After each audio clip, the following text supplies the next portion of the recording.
Good day, kids! My name is Teacher Erna. And I am Teacher Marilu. Welcome to our online kindergarten classroom. Before we start, let us pray. Please repeat after me. Lord Jesus, thank you for this day, for our lives and for our strength. Guide us in everything we do today. In Jesus' name we pray. Amen.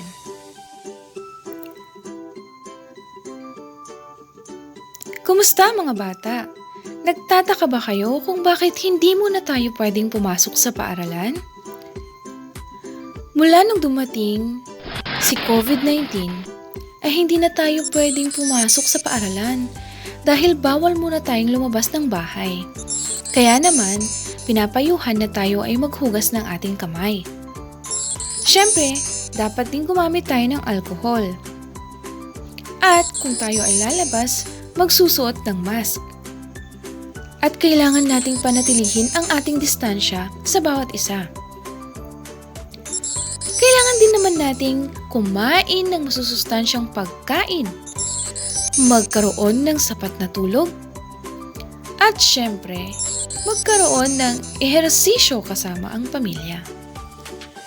Kaya kids, hindi man tayo magkita-kita sa paaralan, at hindi nyo man makasama ang inyong mga kaklase, okay lang yun. Dahil pwede tayong magkita-kita sa inyong laptop, na pwede ninyong ikonekta sa inyong TV. Pwede nyo ring mapanood ang ating mga aralin sa cellphone ni Mama o kaya ni Papa. At pwede din naman sa tablet ni Ate o ni Kuya. Kung wala kayong mga gadgets ay huwag mag-alala dahil meron tayong mga modules.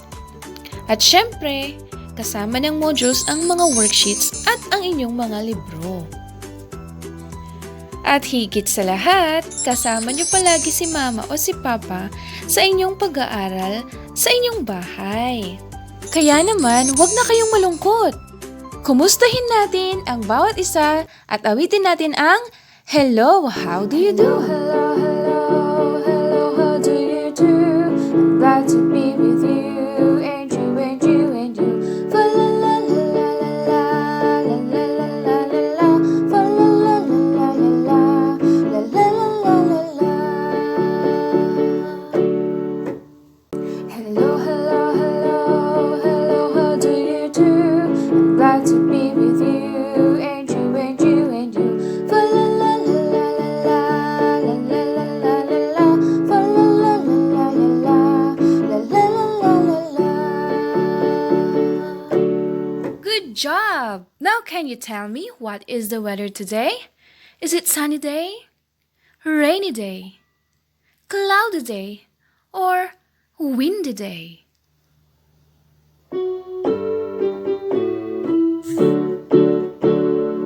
What is the weather today? What is the weather today? What is the weather today? Today is a sunny day. Sunny, sunny, sunny day. Sunny, sunny, sunny day. Sunny, sunny, sunny day. Today is a sunny day. How about the day today? Sunday, Monday, Tuesday, Wednesday, Thursday, Friday, or Saturday? Sunday, Monday, Tuesday, Wednesday, Thursday, Friday, Saturday. Sunday, Monday, Tuesday, Wednesday. Wednesday, Thursday, Friday, Saturday. So today is August 3, 2020, Monday, and the weather is sunny day. Good job, kids! Thank you for singing with teacher. At dahil ito ang unang araw ng ating pasukan, matututo tayo kung paano magpakilala ng ating sarili. Mahalagang may pakilala natin ang ating mga sarili upang makakilala tayo ng mga bagong kaibigan dito sa ating klase. Okay ba yon mga bata? Paano nga ba tayo magpakilala ng ating mga sarili? Madali lang, sabihin lamang ang inyong pangalan, apelyido at tirahan. Sabayan niyo si teacher sa isang awitin tungkol sa pagpapakilala ng ating sarili.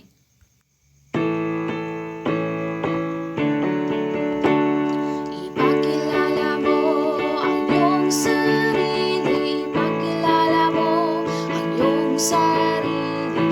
Ipakilala mo ang iyong sarili. Ito'y madali lang. Sabihin ang pangalan at apelyido. Sabihin ang pangalan at apelyido. Sabihin ang pangalan at apelyido. Pati ang iyong tirahan. Napakahusay niyo namang umawit. Sinong gustong magsimula? Ako po, teacher. Hello po. Ako po si Pia D. Estrada. Nakatira po ako sa poblasyon San Fabian, Pangasinan. Wow! Salamat, Pia! Napakahusay mo naman. Good job! O ngayon, ikaw naman ang magpakilala ng iyong sarili. Kaya mo yan! Sige nga, banggitin mo nga ang iyong pangalan, apelyido, at ang inyong tirahan.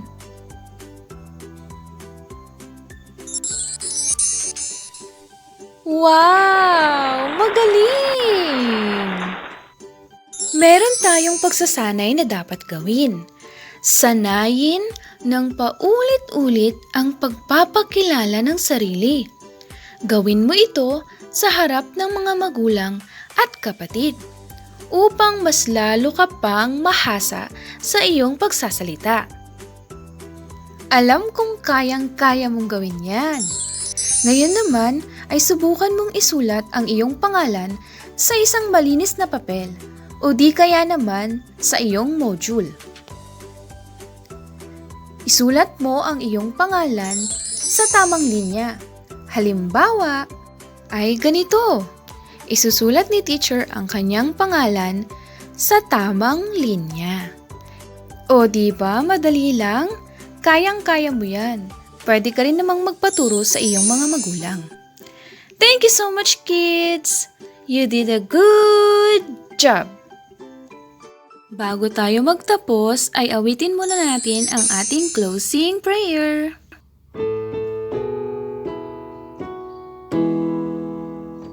Thank you, Jesus. Amen. Hallelujah. Amen. Maraming salamat mga bata! Bukas ulit! Paalam!